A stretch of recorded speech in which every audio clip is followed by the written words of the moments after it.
Hello and welcome to this episode of Talking About Rock, bringing you music interviews from around the globe. Sponsored by School of Rock in Rochester and North Buffalo, New York, where they have the most revolutionary music school in the world. From young children to adults, they have a program for you. Sign up for a free trial lesson on their website. And remember, we're always here available wherever you get your podcasts on all the streaming services. Subscribe to our YouTube channel, and you can follow us on social media at Talking About Rock. And remember, also, you still have time to sign up for our high school confidential contest on our website, talkingaboutrock.com. All right. Today we have for you Michael Licata, president of Licata Productions. Michael's been a force in the entertainment industry for over 30 years as a manager, agent, drummer, writer, producer, and musical director. He has been involved with and responsible for multi-million-dollar projects for major recording artists, including Chris Brown, Blues Traveler, Ricky Martin, Drake, Ringo Starr, Rodney Jenkins, Lil Wayne, Rhino Bucket, Topang, Savage Garden, Rhiannon, Bang Tango, and many others. He has performed in internationally recognized music videos and concert stages and has been awarded 16 platinum gold records. He was the show producer with Jason Alexander at Harrah's Las Vegas and the TV creator and executive producer for Viacom and CMT's H2 Overdrive. Next up, Michael Licata on Talking About Rock.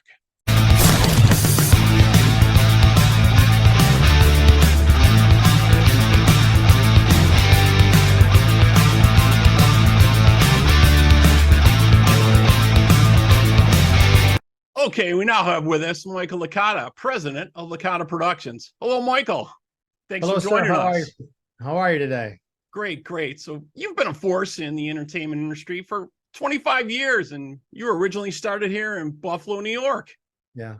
Did you grow up in a musical household? Was that kind of an influence for you growing up?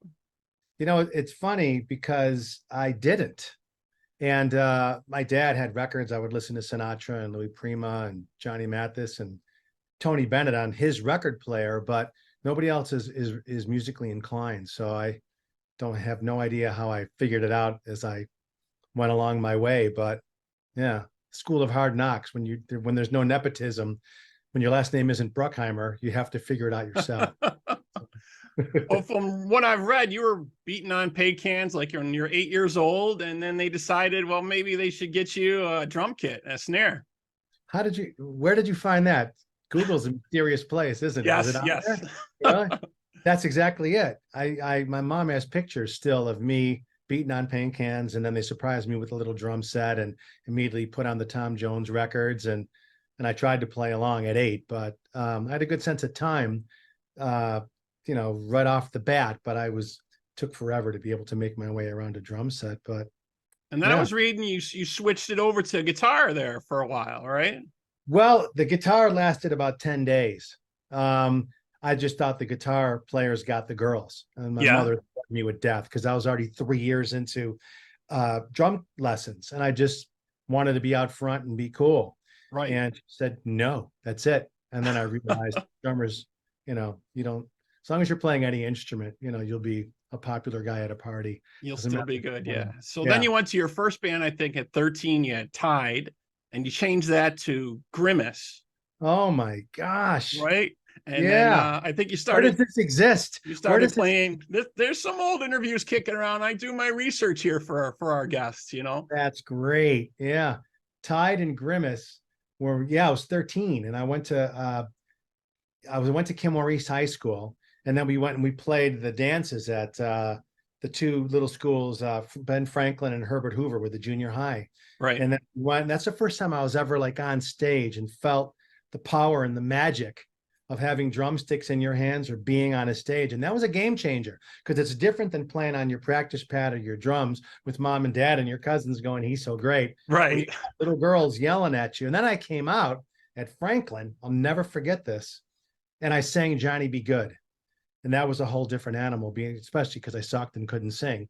But the singer went back and played drums. I came out and sang, and I was nervous. I sat behind the keyboards. Mm-hmm. I sang Johnny Be Good, and girls were screaming, and they were 2 years younger than me. And I learned, I never did it again. I never came out again. I don't know how singers can be singers. I have to be hidden behind drums and cymbals. I'm more Yeah, comfortable with you either have to have that persona where you want to do that or not. You know, that. it's Agreed. either one or the other. Some people get pushed into it in a lot of Right. bands. I know they're kind of like they don't have a choice. But Phil Collins. yeah, exactly, Sure. exactly. Yeah. There's a good example. So then after some time, I'm not sure how long, you headed out to Los Angeles. How did that come about? I was playing in a band. I was in the house band at the Fountain Blue in Miami Beach, doing 6 nights a week, a funk show band playing Earth, Wind and Fire. And I was, and Jermaine Stewart was passing through town. And Jermaine was a pop singer in the 80s. He had a big, at the time, he had a #1 record called The Word Is Out. And I knew who he was. I was a fan. And they were on the beach playing this big radio station concert. So all of the stars playing on that beach concert were staying in the hotel at the Fountain Blue. He came in, saw my band play. We were funky. We were killing it. And afterwards, he was watching, and I went up to him and I asked him for his autograph for my sister. And he goes, "What's her name?" And I said, "Michael." And 2 days later, he flew me to New York City. I went to Arista Records, signed a contract. I was his new drummer, his new musical director. And 3 weeks later, he released a song called "We Don't Have to Take Our Clothes Off to Have a Good Time" and drink some cherry wine. It went to #2 around the world. Couple countries it went to #1, but I moved, that was it. I immediately, that was the big leagues for me. Right. So Oh yeah, that's the Buffalo to big Miami time. to, yeah, That'd be quite the head spinner with all of a sudden, boom, this is all this stuff is going on like right yeah, away. overnight. I Yeah. freaked me out. Crazy, crazy. So you Yeah. also played with Ricky Martin. You auditioned for the video "Livin' La Vida Loca" and you got in Yeah. with that. Yeah, that was I'm in La Vida Loca, Living La Vida Loca and Shake Your Bon Bon, and did some work with him and National Pepsi commercial. And I wasn't with him that long. We didn't really get along. So I didn't I'm not a fan of safe interviews. So I'm going to tell you whatever you want to know. I didn't like the guy, he didn't like me. And I didn't. Well, from what I've read, and since you said that, when I've read, you were really good and the people were really digging what you're doing. And it was kind of taking a little bit of the spotlight off of him. And he didn't care for that too much. Is that story somewhere online? What happened at the one concert with the With row of.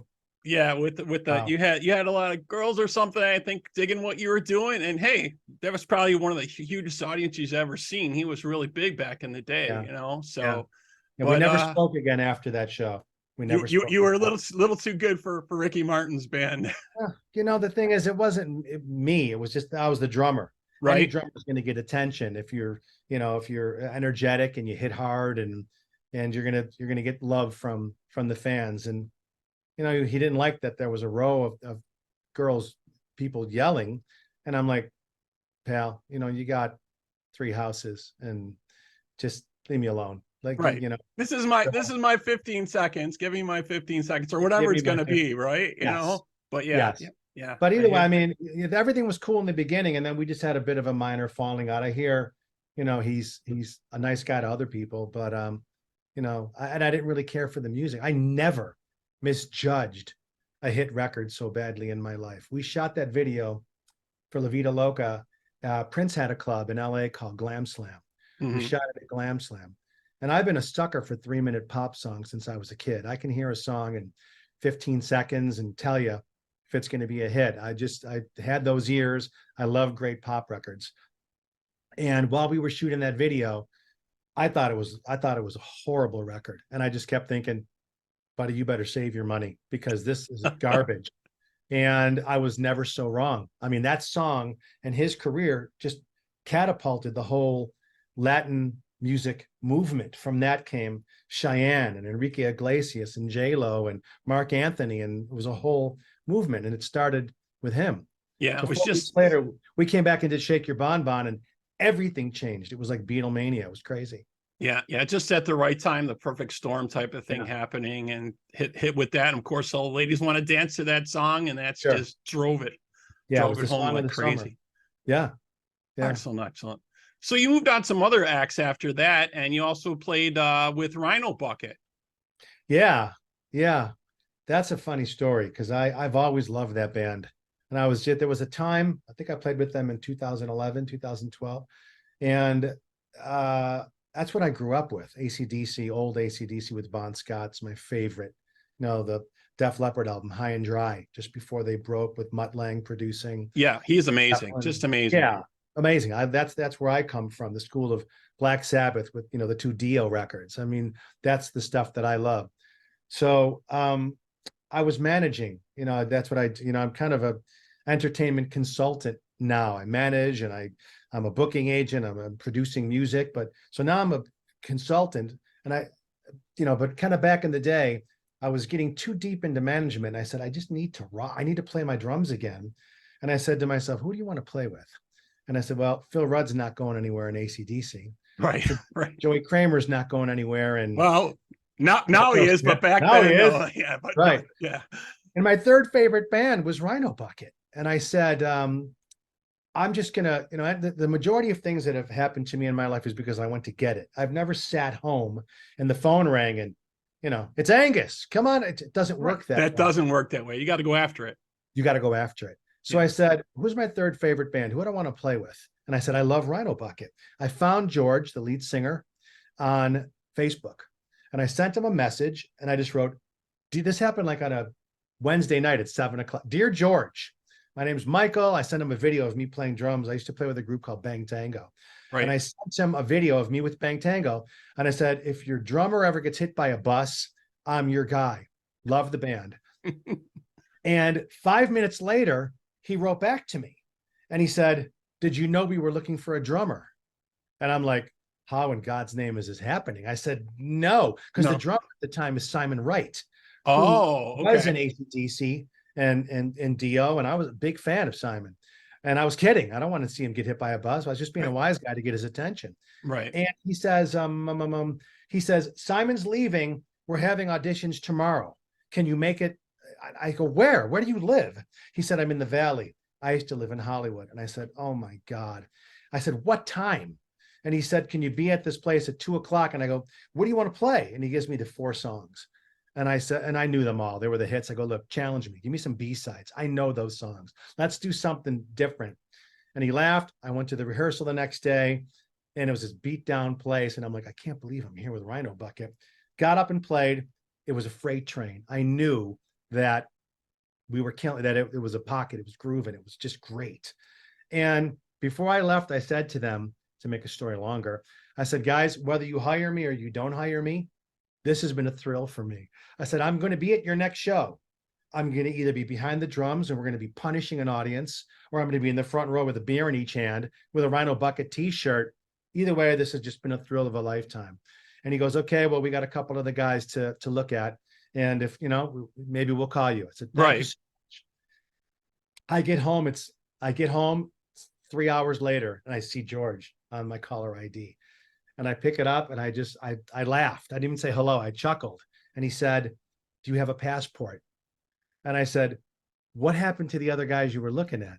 And he said, all I'm going to tell you is you kicked our ass, but that going away speech is really what sold it. When we knew you were a good guy, and we knew if we're going to be on a tour bus with you, we were going to, right. Because that's even more important. It is sometimes nowadays. You can be a great musician, but if you can't hang out and chill out and be a part of the band, so when they're relaxing and just chilling out and talking, it doesn't work, Yeah.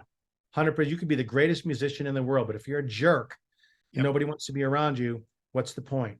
Right. So 1 week later, we did Sweden Rock Festival, and there's video of it on YouTube. I think I sent you one. We're going to actually take a quick break, and we're going to check out the video for you with Rhino Bucket live at Sweden Rock from 2011. All right, and we'll be right back here with Michael Licata on Talking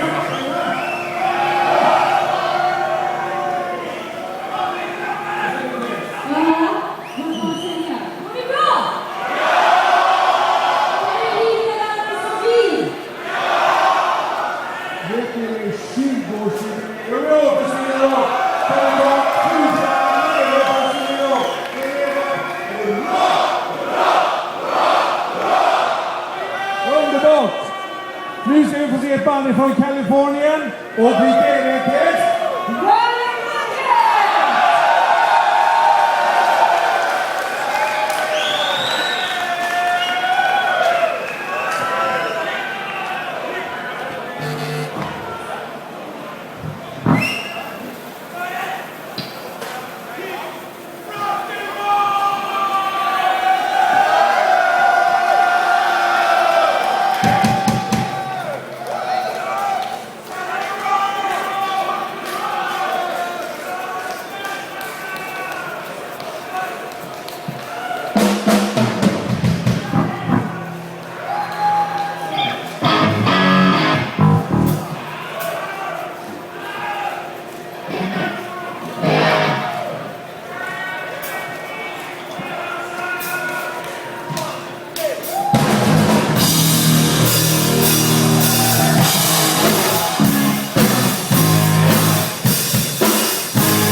Okay, we're back here on Talking About Rock. Just checked out the video for Rhino Bucket. Great stuff, man. Very cool.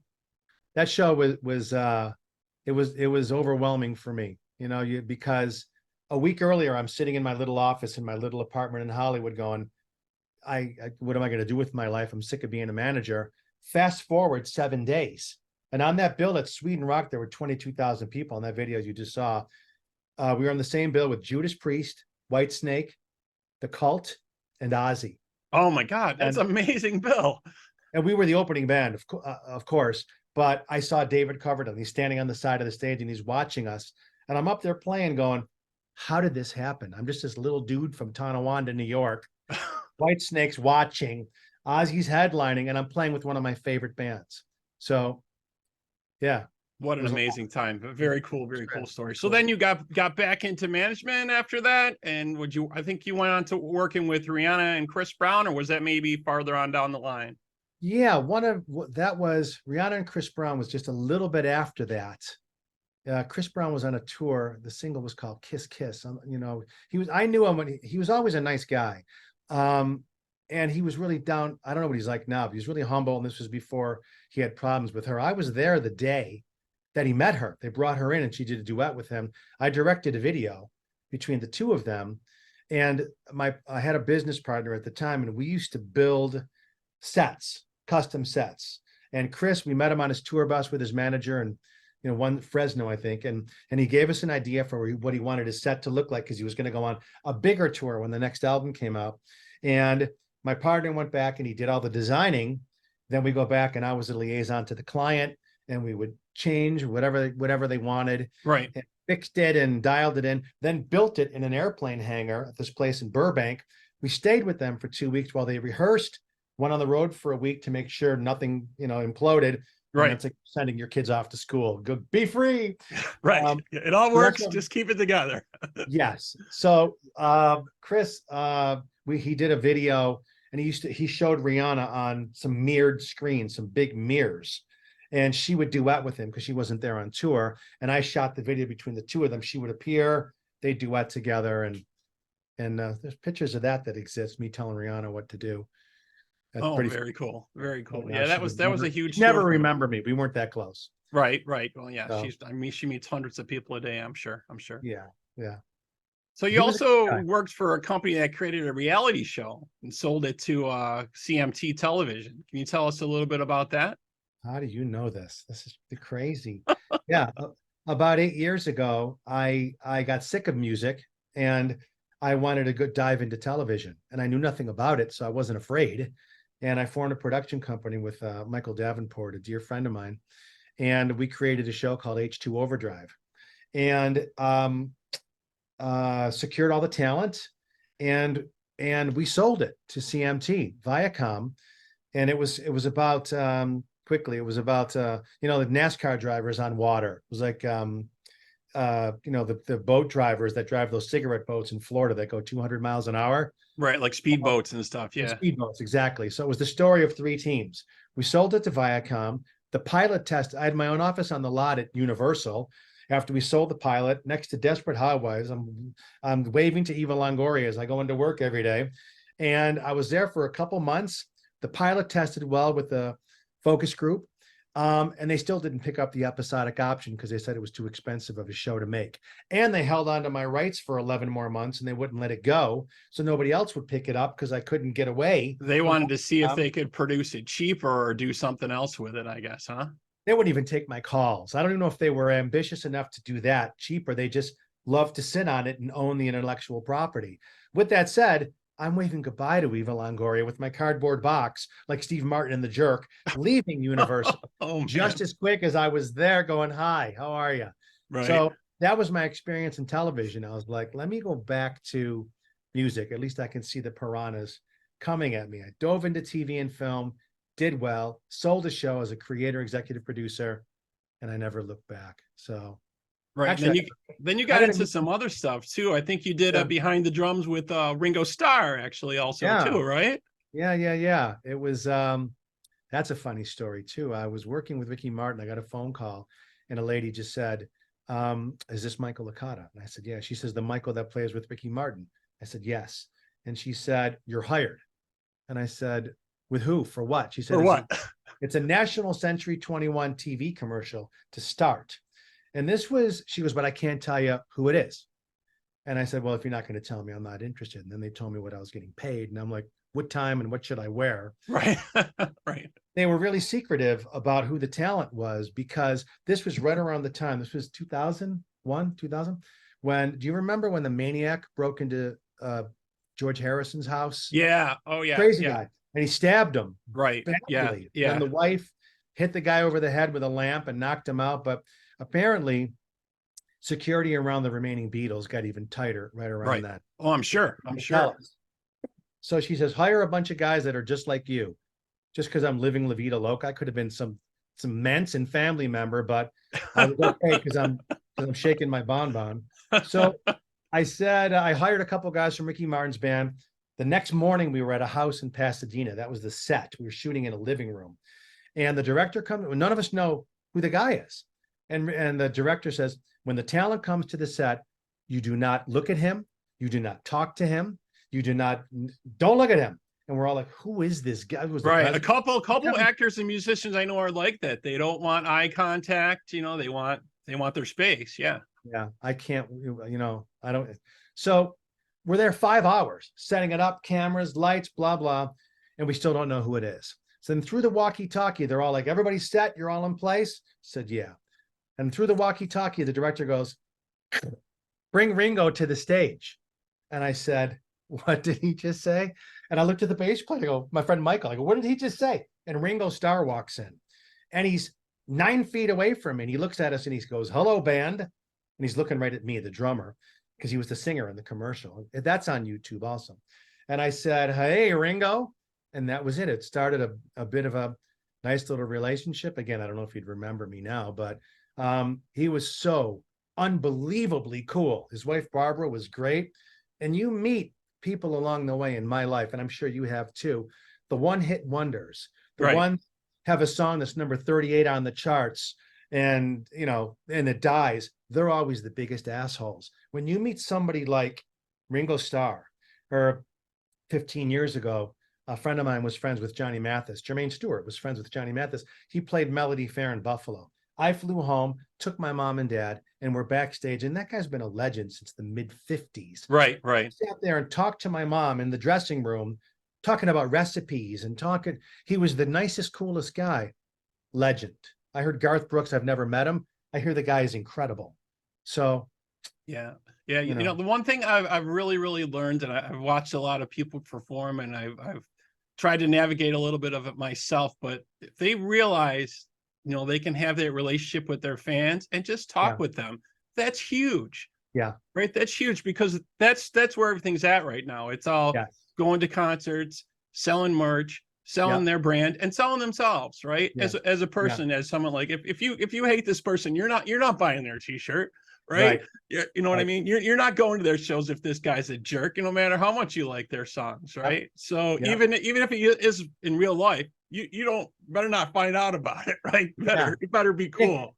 And it's not even just rock stars or actors, sports too. I am a Bills, Sabres psycho. I live in Vegas. I don't care about the Raiders.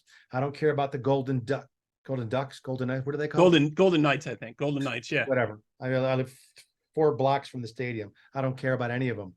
I will proudly go see the Sabres when they come here this year with my Gilles Perreault jersey. I'm a diehard Bills Sabres. Do you go to the Bills bar out there, Johnny Max? You go out there? How do you know Johnny Max? Yeah. I've been out in Vegas. I have family in Vegas. Yeah. Yeah, there you go. I went once, but I get the direct TV pack. Well, now it's YouTube. So I get the package. I've never missed a Bills game in the 10 years I've lived here. And then the 15 when I lived in LA. And the Sabres too. I'm taping. How old am I? Barring the Sabres preseason right now. Right. So, I'm in the playoffs. So watching the playoffs.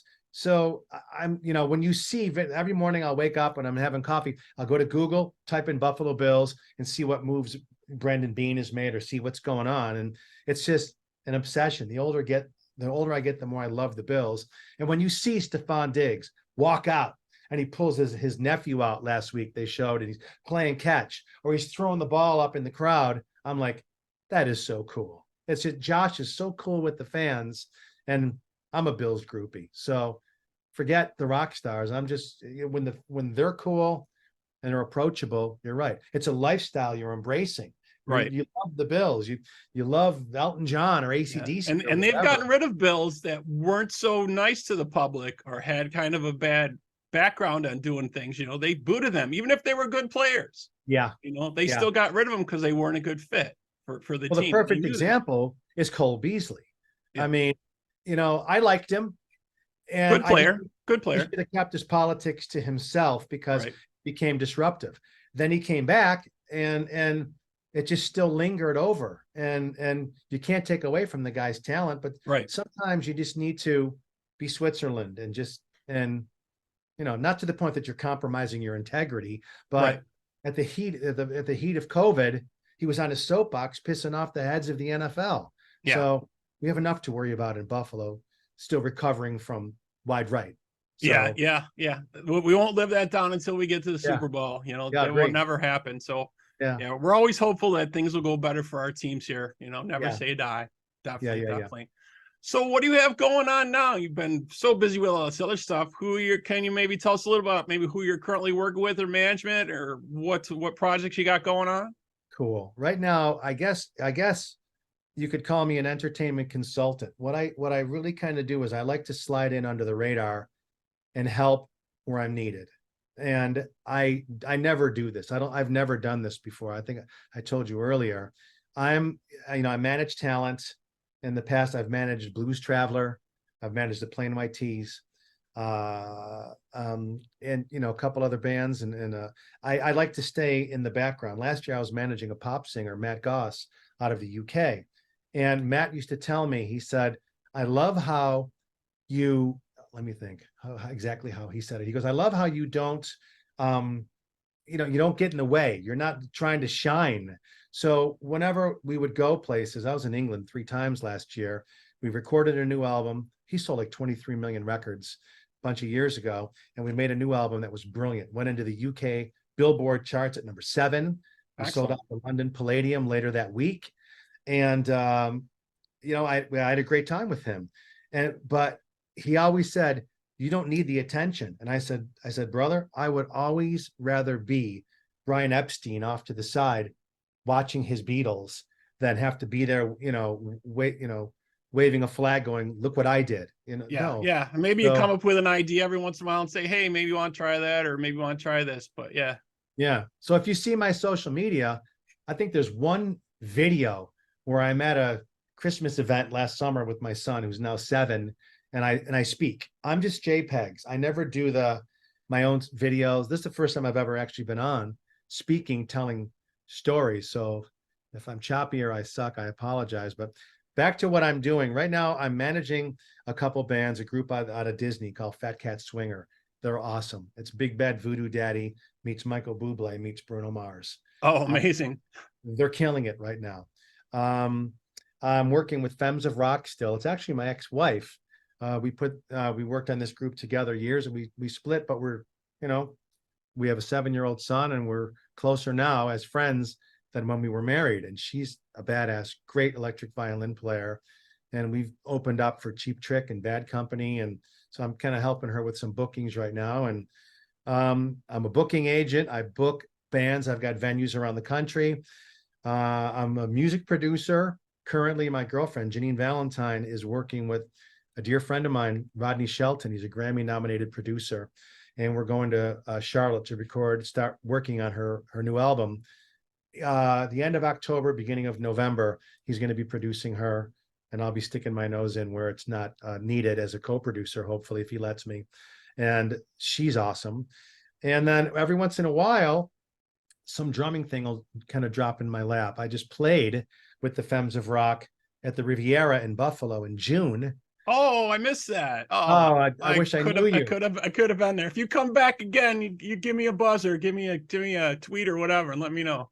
Will do. I'll send you that. I played the Who medley. And there's a big drum solo in the middle of it, and somebody filmed it. I'll send that to you after we're done. I'm proud of that. It's I played because my son's never seen me play drums. He thinks, Daddy, he sees me on the phone yelling at people and on Zooms, yelling at people. He doesn't even know. I've got these are my electric drums behind me. He sees me on those once in a while, but he doesn't know how I earned a living. Right. So I brought him up on stage. He stood right next to me and he lost his mind. It was great. Good. Wow. That motherfucker can play some drums. He's just supposed to keep moving, except for the dead part. You can see he's fucking back into it too. Look at that face.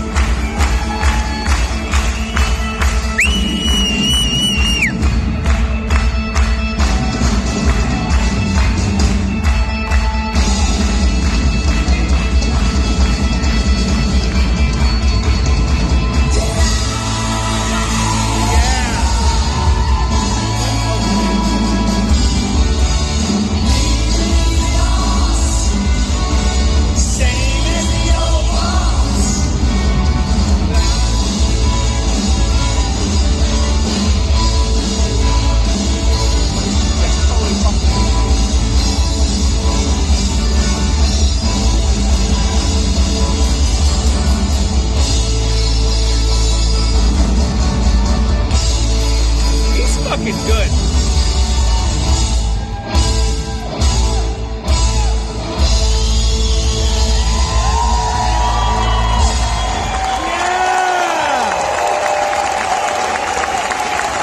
Okay. All right. So what would you say are some things artists should maybe focus on more today? We know it's really more about the show and the concerts at this point. So what do you think they should maybe be thinking about or focus on? That's a real good question, because in today's digital age, it's the wild, wild west. It's Exactly. changing literally every 90 days. When I get asked that question, especially by younger kids, excuse me, up and coming, or we're trying to figure, how do I get in? The answer is simple. It's all social media, all social media. The days of a band getting a cash advance, Ahmet Ertegun back in the Atlantic days. Dear Led Zeppelin, here's $1 million. We're going to develop your career. Cheap Trick had 3 records, the first one, In Color, Heaven Tonight, and then Budokan, and then 3-4 records in. Same with Peter Frampton. I'm dating myself. Frampton Comes Alive, 4 albums in. Yeah, that was Zeppelin huge. Zeppelin hit it out of the park. That first record, but AC/DC, High Voltage. They didn't put out Dirty Deeds until after Back in Black, High Voltage, and Power Age, which is the best AC/DC album they ever made. They were on tour with Skinner, and you can hear that Southern. I digress. Yes, love that album. Love Sin City. Yes. Yeah, but they didn't hit it until Highway to Hell with Mutt Lange. There were 5 records. That doesn't exist anymore. Right. You could come out, stream 11 million and not have a second shot. So many bands now have hit records, whatever that even means anymore. Right. They don't get a second shot. There's no development. So you have to take care of yourself before a manager who's got clout or an agent who's got clout can step in and take you to another level, because the development act is so hard. It'll take you 2-3 years to be able to get you to a level where you can put asses in seats and you can sell tickets. So with that said, TikTok, YouTube, Facebook, you need a really strong digital presence, and you have to saturate. You got to be on there. With Matt Goss, when we put the album out, it was called The Beautiful Unknown. We were on social media every day. We employed a digital marketing team out of the UK. There were 12 people that work there, and they know when to hashtag, who to hashtag, because it's trending. Right. Every 2 days, there's something different trending that you need to be piggybacking. It's an art. That is the record label in 2023, 2024, social media. And you really don't want to do it yourself. And there's a lot of get rich quick dudes on YouTube. Oh, all over the place. Yeah. All over the place. And for the low rate of $19.99 a month, dude, if you knew what you were talking about, you'd be Taylor Swift right now. So right. They have it figured out. That team has it all figured out. Exactly.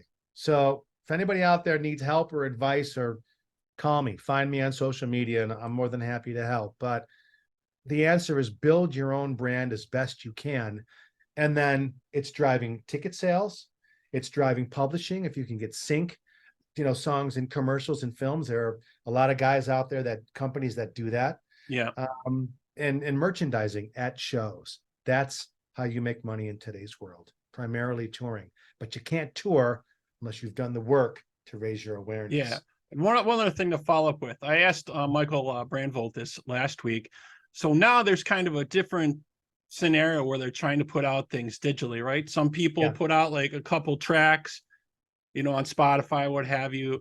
Yeah. Some people release a whole EP.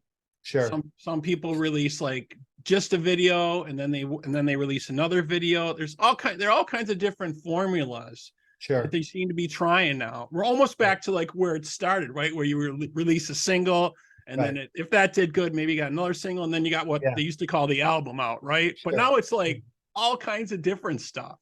Yeah. Everybody's Yeah. trying. Do you have any thoughts about any of that? Absolutely. What worked for me on the Matt Goss album, and we did it with Blues Traveler, you don't want to focus. You never anymore want to put your record out, the album, the same day your single comes out. It doesn't work like that because attention spans are minimal. Right. One of my favorite bands right now, even though I'm a rocker, I love a band called the 1975. They're a pop band out of England. And I saw them here, took my girls 6 months ago. We went to see them. They were great. And we're going to see them in Phoenix next Thursday. They're just a great pop band with an 80s feel to them. Really cool band. They put their album out. They've been on tour for a year. The year before that, no, it was like last fall. I'm sorry. They put the first single out. And this is a band that's already sold millions of records. They've already got a brand. They put the first single out and the video. 6-7 weeks later, they put the second, the third. So a year went by and then they released the album. So if you don't have a lot of money, you need to spend money in marketing. If you're independent, you don't have a deal, and you're buying digital marketing, one song at a time. Put the song out, put the video out, and milk it. Right. By the time those 6 songs have saturated over an 8-month period, the 1975 put their album out, was the greatest hits record because 6 songs off that album. That's how everybody does it now. Everybody. So don't worry about an entire record. Do a song. Record an album's worth if you want to. Pick the 6 best and sit on it. Don't make it available on Spotify. Don't make it available for purchase. That's the cash cow at the end of your 8 to 10 month marketing campaign. That's just my opinion.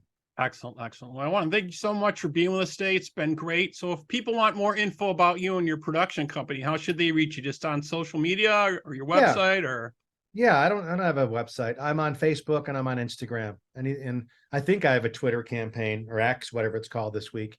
I don't even know how to work it. So that's the best way to do it. So I'm always here for friends from home. I'm a diehard Buffalonian through and through forever. Excellent. I really appreciate you again for stopping and chatting with us today. Thank you so much. Cool. Thank you. We'll see you next time. Alrighty. Bye-bye now.